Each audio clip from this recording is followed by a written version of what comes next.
मैं भैजई महाविद्यालय भैजई के यूट्यूब के माध्यम से डॉक्टर सुधा वर्मा, समाजशास्त्र प्रवक्ता, आपको बीए द्वितीय वर्ष के अल्पसंख्यक फोर्थ चैप्टर के बारे में, फर्स्ट पेपर के बारे में बताना चाह रही हूँ कि अल्पसंख्यक क्या होता है। भारतीय समाज की एक प्रमुख विशेषता सांस्कृतिक विविधता है। यहाँ अनेक धर्मों, संप्रदायों, जातियों, प्रजातियों एवं भाषाओं से संबंधित लोग निवास करते हैं। एक तरफ यहाँ हिंदू धर्म को मानने वाले लोग निवास करते हैं, जिन्हें हम बहुसंख्यक समुदाय की संज्ञा दे सकते हैं, तो दूसरी तरफ अल्पसंख्यक मुसलमान, ईसाई, जैन, बौद्ध, सिख, जनजातीय एवं अन्य धर्म अवलंबी भी निवास करते हैं। अधिकांश लोग भारत में हिंदी भाषा का प्रयोग करते हैं, तो देश के विभिन्न भागों में क्षेत्रीय भाषाओं जैसे कश्मीरी, डोंगरी, हरियाणी, मराठी, गुजराती, राजस्थानी, तेलुगु, मलयालम, कन्नड़, तमिल, उड़िया, बिहारी, बंगाली, असमी, भोजपुरी, मैथिली आदि अनेक भाषाओं का प्रयोग किया जाता है। भारत में हिंदुओं एवं हिंदी की प्रधानता है। शेष धर्मों एवं भाषाओं से संबंधित लोगों को हम अल्पसंख्यक कह सकते हैं। धर्म एवं भाषा की दृष्टि से अल्पसंख्यक समाजों की अपनी अनेक समस्याएं हैं। मुख्य समस्या उन्हें राष्ट्र की मुख्य धारा से जोड़ने की एवं राष्ट्रीय एकीकरण की बनाए रखने की है। अब हम आते हैं अल्पसंख्यक से अभिप्राय, यानी अल्पसंख्यक किसे कहा जाता है। सामान्यतः अल्पसंख्यक का तात्पर्य उस समूह से लिया जाता है जो धर्म, भाषा और जाति की दृष्टि से बहुसंख्यक समुदाय से भिन्न एवं कम संख्या में है।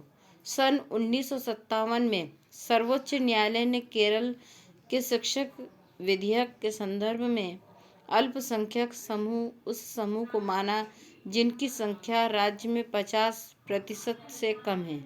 किसी भी समूह को अल्पसंख्यक कहा जाए या नहीं, यह निर्णय एक राज्य की संपूर्ण जनसंख्या के संदर्भ में किया है।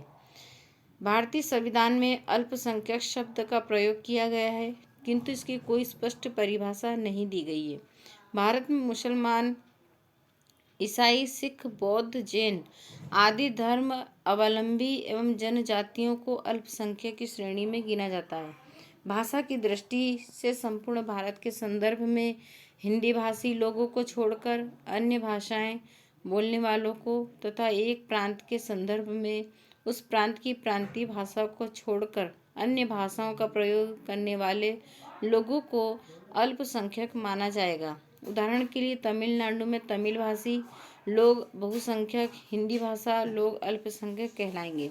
इसी प्रकार अल्पसंख्यक की कोई सर्वमान्य परिभाषा न होकर उन्हें प्रांत और देश के संदर्भ में उनकी संख्या के आधार पर ही देखना होगा। सामान्यतः अल्पसंख्यक वे हैं जो बहुमत से धर्म एवं भाषा की दृष्टि से कम संख्या में हो। दूसरे शब्दों में किसी भी समाज की जनसंख्या में जिन लोगों का कम प्रतिनिधित्व होता है उन्हें अल्पसंख्यक कहते हैं। अब हम आते हैं अल्पसंख्यक की समस्याओं के समाधान हेतु सरकार द्वारा किए गए प्रयत्न। इसमें हम कह सकते हैं धार्मिक एवं भाषाई अल्पसंख्यकों की समस्याओं के समाधान हेतु सरकार के अनेक प्रयास किए हैं। भारतीय संविधान में अल्पसंख्यकों के हितों की रक्षा के लिए अनेक प्रावधान किए गए हैं। संविधान के अनुच्छेद 14, 15 व 16 में कानून के समक्ष समानता और विधि के समान संरक्षण का आश्वासन दिया गया है। किसी भी व्यक्ति के साथ धर्म, जाति, मूल, वंश आदि के आधार पर भेदभाव नहीं किया जाएगा। अनुच्छेद 16 में सार्वजनिक सेवाओं में समान अवसर देने का प्रावधान है। अनुच्छेद 25 में प्रत्येक व्यक्ति की किसी भी धर्म को स्वीकार करने, उसका प्रचार करने की छूट दी गई है।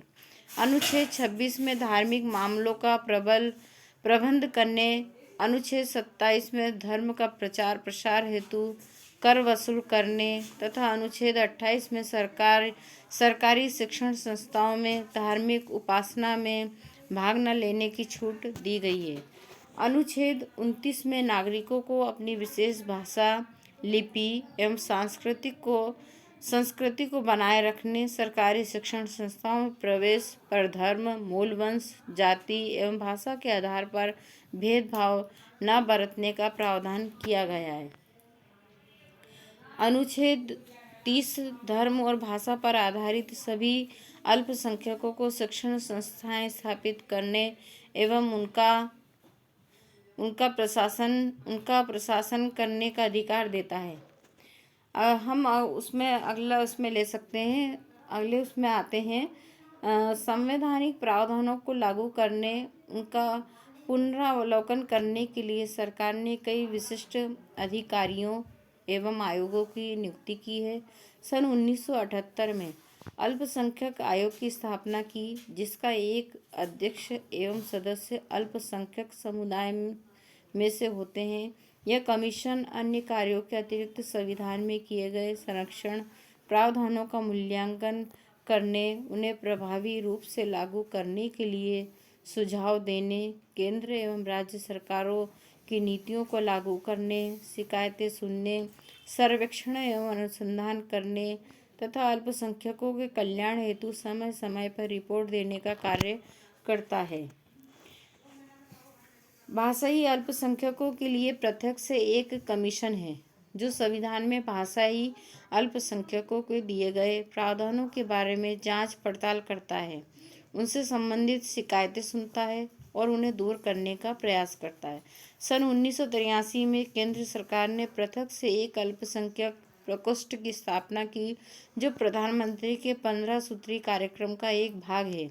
यह प्रकोष्ठ अल्पसंख्यकों के द्वारा राष्ट्रीय जीवन में पूरी तरह भाग लेने, अल्पसंख्यकों की शिकायतों को दूर करने, उन्हें कल्याण कार्य की देखरेख करता है। कुछ राज्यों ने भी ऐसे प्रकोष्ठ की स्थापना की है। प्रधानमंत्री के 15 सूत्री कार्यक्रम के मुख्य उद्देश्य सांप्रदायिक हिंसा को रोकना एवं संवैधानिक सद्भावना को बढ़ावा देना, अल्पसंख्यकों की शिक्षा की आवश्यकता पर जोर देना, सेवाओं में उनकी भर्ती के लिए प्रयत्न करना तथा 20 सूत्री कार्यक्रम सहित अन्य विकास कार्यक्रमों के लाभों में उन्हें अपना हिस्सा दिलाना आदि है। सन 1987 में न्यायमूर्ति M.H. बेग की अध्यक्षता में गठित अल्पसंख्यक आयोग ने अपनी रिपोर्ट में राष्ट्रपति को अनेक सुझाव दिए हैं। इनमें से एक सुझाव धर्म को राजनीति से पृथक रखने का है। आयोग का मत है कि सब प्रकार की आर्थिक एवं राजनीतिक मांगों को धर्मनिरपेक्ष दलों द्वारा ही सही ढंग से उठाया जा सकता है। अल्पसंख्यक को राष्ट्र की मुख्य धारा से जोड़ने के संबंध में वे सभी उपाय अपनाए जाने चाहिए जो राष्ट्रीय एकीकरण समिति के समय समय पर दिए जाते हैं। धन्यवाद बच्चों, आज के लिए इतना। अगली बार फिर मैं आपको बताती हूँ।